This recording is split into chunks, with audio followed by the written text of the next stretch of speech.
صلی علی سیدنا و مولانا محمد معدن الجود والکرم وآلہ وصحبہ وبارک وسلم۔ حمد و صلاۃ کے بعد حساب بڑا ضروری ہے زندگی میں۔ حساب صحیح رکھنا چاہیے۔ عرب کا ایک بڑا مشہور مقولہ ہے، بلکہ بعض لوگ تو اسے حدیث بھی کہتے ہیں۔ فرمایا کہ دوستی بھائیوں کی طرح کرو، لین دین اور حساب غیروں کی طرح کرو۔ حساب صحیح رہتا ہے تو گھر کا نظام صحیح چلتا ہے۔ ہمارے جو پرانے زمانے کے لوگ ہوتے تھے، وہ اگر کوئی بڑا کاروبار کرتے تھے تو ایک منشی رکھتے تھے۔ منشی کی ڈیوٹی حساب کرنے کی ہوتی تھی، وہ صرف کھاتے بناتا تھا۔ یعنی یہ کام اتنا ضروری تھا کہ ایک شخص نے اگر چھوٹا سا بھی کاروبار کرنا ہے تو اس نے ایک منشی رکھا ہوا ہے کہ وہ حساب کرے، وہ بتائے کہ آمدن کیا ہے، خرچ کیا ہے، کس ترتیب سے آگے ہم چل سکتے ہیں، مزید ہمیں اس میں کیا انویسٹ کرنا پڑے گا، کیا ہم کھو رہے ہیں، کیا پا رہے ہیں۔ زمانہ جب جدید آیا تو اکاؤنٹ آفس کے نام سے ایک علیحدہ سے ڈپارٹمنٹ بنانا پڑا، جس میں B com, M com, B B A کرنے کے بعد کوئی آدمی بیٹھتا ہے اور وہ صرف حساب کرتا ہے۔ حساب صحیح رہتا ہے تو فیکٹری، انڈسٹری، کام صحیح چلتا ہے۔ یہ جو وزارت ہوتی ہے خزانے کی، تو یہ بنیادی طور پہ حساب کتاب کرنے کے لیے ہوتی ہے کہ وہ حساب کرے، سالانہ بجٹ پیش کیا جائے کہ یہ آمدن ہے، یہ خسارہ ہے، اس طرح کر کے اب آئندہ سال ہم فلاں جگہ اتنا پیسہ خرچ۔ یہ حساب بڑا ضروری کام ہے۔ اللہ کریم نے ہمیں حکم دیا ہے کہ مال کا حساب نہ کرو، اپنی ذات کا بھی حساب کرو۔ تم اپنے اوپر غور کرو۔ صوفیہ ایک مراقبہ کراتے ہیں، مراقبے کا یہی معنی ہوتا تھا کہ تھوڑی دیر بندہ اکیلے بیٹھے، وہ سوچے کہ اللہ کی نعمت کتنی ہے اور جواب میں میرا شکر کتنا ہے، میرے اوپر جو اللہ کی طرف سے آزمائش ہے وہ کتنی ہے، اور اس کے مقابلے میں جو اللہ کی دی ہوئی نعمتیں ہیں وہ کتنی ہیں۔ اس سے شکر اور صبر دونوں چیزیں سمجھ میں آتی ہیں۔ یہ حساب، یہ مراقبہ پھر بندے کو تھوڑا آگے لے کے چلتا ہے۔ پھر انسان یہ سوچنے لگ جاتا ہے کہ یار پہلے میں کبھی ایسا بھی دور تھا جب میں نماز نہیں پڑھتا تھا تو بے سکون ہو جاتا تھا، اب مجھے کیا ہوا؟ وجوہات تو ایسی ہیں نا۔ کیا وجہ ہے کہ ایک وقت ایسا تھا کہ نیکی کی طرف میں کھنچا چلا جاتا تھا، اب میں کوشش بھی کرتا ہوں تو نہیں جا پاتا، کچھ وجوہات تو ہیں نا۔ یہ حساب ہے، اسی کو مراقبہ کہتے ہیں، اسی کو مجاہدہ نفس کہتے ہیں، اسی کو تزکیہ کہتے ہیں، اسی کو صوفیاء نے محاسبے کا نام دیا ہے۔ محاسبہ، محاسبے کا مطلب ہوتا ہے اپنا حساب کرنا، اپنی ذات کا حساب کرنا، اپنا حساب کر کے رکھنا۔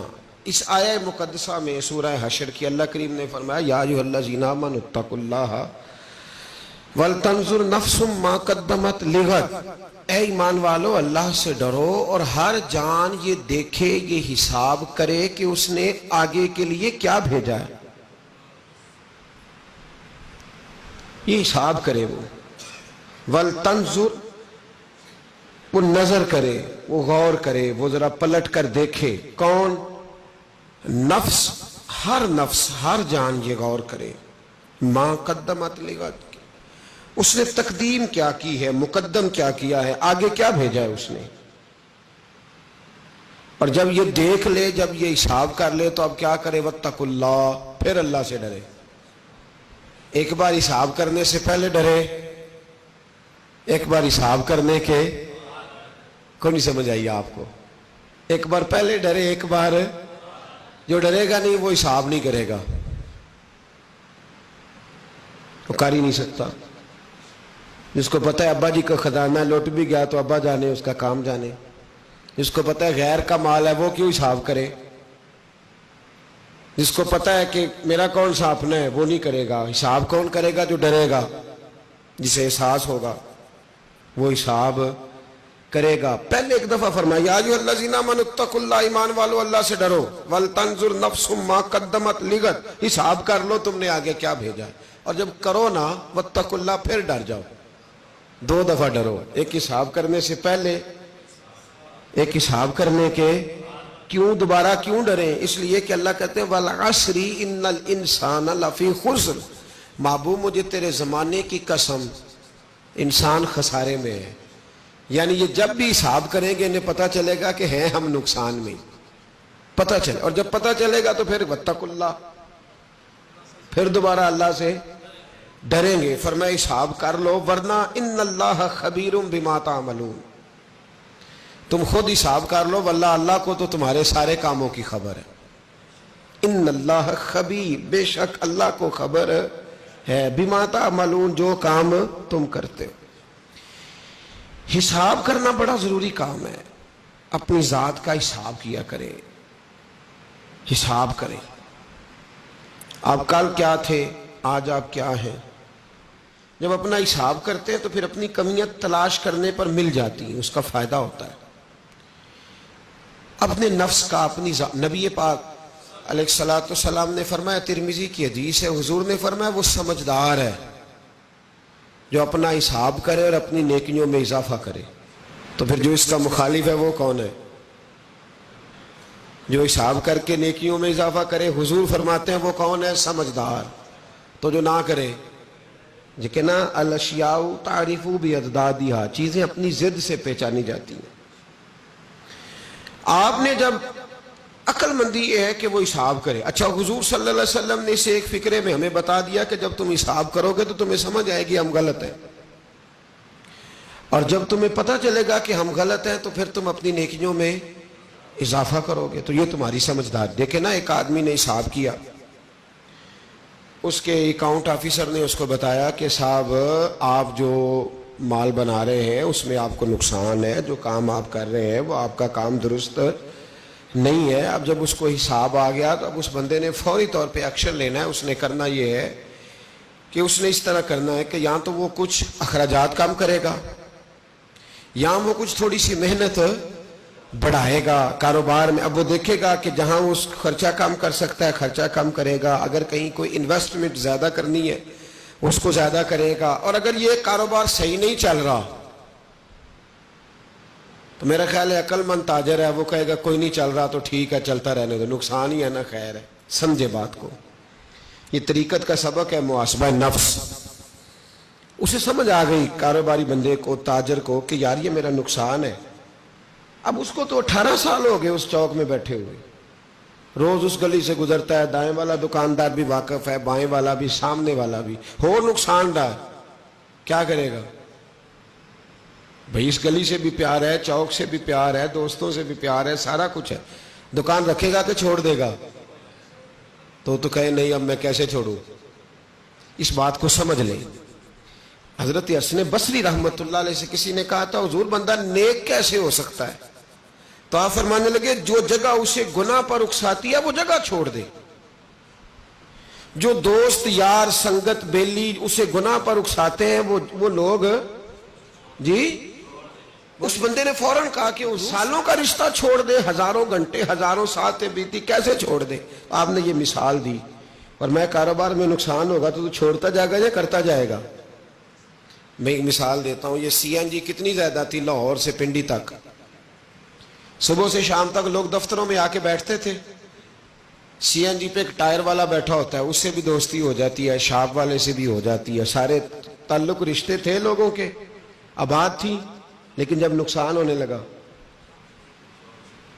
یہ عجیب منظر ہے نا کہ دنیا کا نقصان ہونے لگے تو بندہ جگہ چھوڑ دیتا ہے. اور جب تو دیکھے کہ میری ذات کا نقصان ہونے لگا، پہلی بات تو یہ ہے کہ ہم محاسبہ نہیں کرتے، اپنا حساب نہیں لگاتے، اپنا حساب نہیں لگاتے. کبھی کبھی کو بندہ آتا ہے نا تو وجد کرا جاتا ہے. ایک صاحب میرے پاس آئے، کہنے لگے حضرت صاحب ذرا مجھے دیکھو، جو کام بھی کرتا ہوں میرا بگڑتا ہے، آگے ہاتھ بڑھاتا ہوں میرا ہاتھ پیچھے جاتا ہے، آگے چلتا ہوں، ذرا میرا حساب تو لگائیں. اللہ اکبر. مجھے وہ بندہ رلا گیا، حالانکہ وہ کوئی اور بات کر رہا تھا. مجھے وہ کہیں اور، میں نے بند کی کتابیں شتابیں جہاں میں بیٹھا تھا، تو میں اٹھ کے مسجد آ گیا. میں نے اس کو کہا یار تو حساب لگوانے آ گیا، مجھے تو بڑے دن ہو گئے میں نے اپنا حساب نہیں لگایا، تو ابھی اپنا حساب کرنے والا. اب بڑا مسئلہ ہے، یہ حساب کرنا ہے ابھی.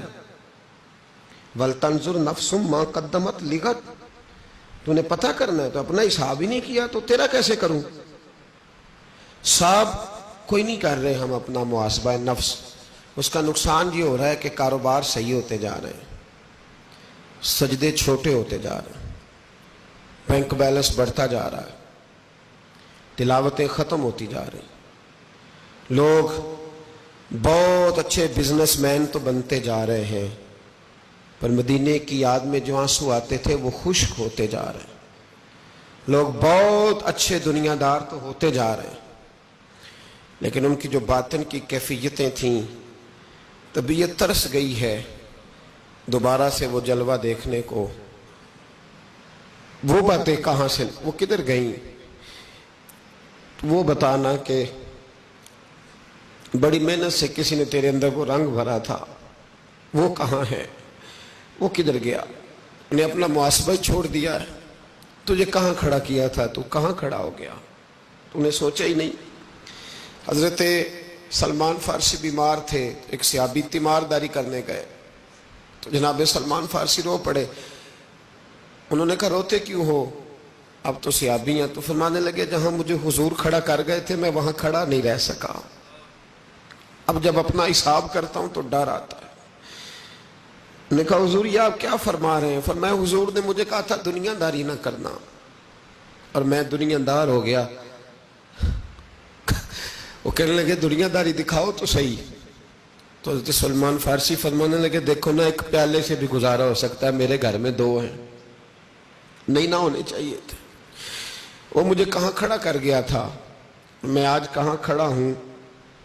تیری تصویر میں وہ رنگ بھرے ہیں میں نے، لوگ دیکھیں گے تجھے اور پہچانیں گے مجھے. بھائی اپنا محاسبہ تو کر، وہ چیزیں کدھر گئیں؟ وہ جو تیرے اندر ہوتی تھی، وہ جو چیز تجھے کھینچ کے لایا کرتی تھی کبھی مسجد، وہ اب کدھر ہے؟ تلاش کرنا، ڈھونڈ. وہ تیرا خزانہ تھا، وہ تیرا خزانہ کدھر ہے؟ اپنا حساب کر، کہاں چلا گیا تو؟ واپس آ جا. انسان کا سکون بھی اپنے گھر ہوتا ہے، اس کی عزت بھی اپنے گھر ہوتی ہے، اس کی راحت بھی. تو سڑک کو منزل بنا کے بیٹھ گیا ہے، ایسا نہ کر، اپنی تباہی نہ کر. واپس آ اور اسی جگہ کھڑا ہو جہاں کھڑے ہونے سے تیری بقا ہے. واپس آ، رستوں کو کبھی بھی منزل نہ بنا، لوٹ آ. حضرت ابو درداء رضی اللہ تعالیٰ عنہ کہتے ہیں میں ایک باغ میں تھا تو درخت کے اس پار عمر بیٹھے تھے. عمر پتہ نہیں کہاں مست تھے، مجھے دیکھ ہی نہ پائے، پتہ نہیں وہ کہاں تھے. ڈھونڈتا پھرتا ہوں اے اقبال اپنے آپ کو، آپ ہی گویا مسافر، آپ ہی منزل ہوں میں. عمر اور میرے بیچ ایک درخت کا فاصلہ تھا، کہتے عمر مجھے دیکھ ہی نہ پائے. تو عمر اپنے آپ سے باتیں کرنے لگے اور کہنے لگے خطاب کا بیٹا عمر اور امیر المومنین، واہ بھائی واہ، تو یہ سمجھنے لگ گیا اپنے آپ کو. عمر اپنے آپ سے، ہم کہتے پاگل ہے، اپنے آپ باتیں کر رہا ہے، پاگل ہے. حضرت عمر کیا، واہ بھائی واہ، خطاب کا بیٹا عمر اور امیر المومنین. یہ لفظ کہتے ہی کہتے ان کے ہاتھ میں لکڑی کا تھوڑا تھا، زور سے اپنے گھٹنے پہ مارا اور پھر زمین پہ بیٹھ گئے. کہنے لگے بڑے تیرے نعرے ہیں نا، بڑا تیرا رنگ گھورا ہے نا، لوگ تیری بڑی تعریف کرتے ہیں نا، زمانہ تجھے بڑا اچھا کہتا ہے. سیاںا ہو جا ورنہ قیامت میں اتنی ذلت بھی تیری ہوگی. سیاںا ہو جا، اپنا حساب کر لے، بڑی تیری بات ہے نا، بڑا تیرا ذکر ہے، بڑا لوگ تجھے اٹھ کے ملتے ہیں. خطاب کا بیٹا امیر المومن، واہ بھائی واہ. یہ جو حساب ہے نا صاحبو، یہ بڑا ضروری ہے.